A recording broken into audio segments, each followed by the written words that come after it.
느린 아이를 키우는 많은 엄마들은 어느 순간 끝없는 정보의 늪으로 들어가게 됩니다. DNA, 장내 미생물, 면역, 뇌 제스처와 감각통합, 특수교육, 각종 치료와 대체요법. 처음에는 아이를 돕고 싶은 마음으로 시작을 합니다. 하지만 시간이 지날수록 엄마는 점점 더 깊은 압박 속으로 들어가게 됩니다. 내가 더 공부해야 한다. 내가 더 희생해야 한다. 내가 놓치면 아이 인생이 잘못될 수도 있다. 그리고 사회는 보이지 않는 방식으로 엄마를 평가하기 시작합니다. 얼마나 헌신하는지, 얼마나 공부하는지, 얼마나 아이를 위해 자신의 삶을 희생하는지.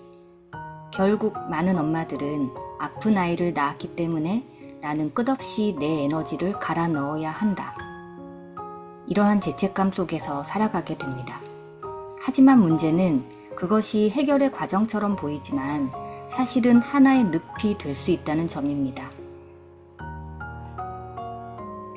인간 안에 기본 설정된 잠재의식이 관점에서 보면 인간은 단순히 의지나 노력만으로 살아가는 존재가 아닙니다. 우리는 삶의 어느 시점에서 형성된 잠재의식 초기 설정값에 의해 현실을 반복하게 됩니다. 어린 시절의 상처, 결핍, 불안, 죄책감, 인정욕구, 그러한 정보들이 깊은 잠재의식 속에 기본 설정처럼 각인되면 사람은 자신도 모르게 그 설정값에 맞는 현실을 계속 만들어가게 됩니다. 그래서 많은 엄마들이 더 나은 삶을 살고 싶다. 이제는 나 자신도 행복해지고 싶다.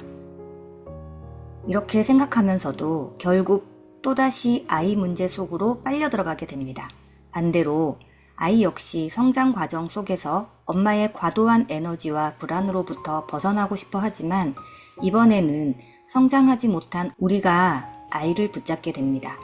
그렇게 서로가 서로를 붙잡는 무한 루프 속에서 엄마도 지치고 아이도 지치고 결국 서로의 에너지를 소모하며 살아가게 되는 것입니다. 우리가 아이를 키우며 만나게 되는 수많은 치료와 대체요법들은 결국 하나의 도구일 뿐입니다. 도구 자체가 삶을 근본적으로 바꾸지는 못합니다. 삶은 결국 인간 안에 기본 설정된 잠재의식이 방향대로 흘러가기 때문입니다. 그래서 이러한 기본적인 이해 없이 끌어당김의 법칙이나 감사의 일기, 긍정 확언 등을 반복해도 잠재의식의 기본 설정값이 그대로라면 결과 역시 내가 진정 원하는 방향과는 다를 수밖에 없습니다. 진짜 중요한 것은 알아차림과 깨달음입니다. 내가 왜 이런 행동을 반복하는지, 왜 불안해서 벗어나지 못하는지, 왜 희생해야만 사랑받는다고 느끼는지, 그 잠재의식의 기본 설정을 스스로 알아차린 순간부터 비로소 삶은 달라지기 시작합니다. 그리고 그 깨달음 위에서 엄마 자신의 행동이 바뀌기 시작합니다. 행동이 바뀌면 삶의 방향이 바뀌고 삶이 바뀌면 언어가 달라집니다. 그리고 바로 선 언어 안에서 비로소 아이는 건강하게 성장할 수 있게 됩니다. 아이를 바꾸기 전에 먼저 엄마 자신, 즉 기본 설정된 잠재의식을 바라보아야만 하는 이유가 여기에 있습니다.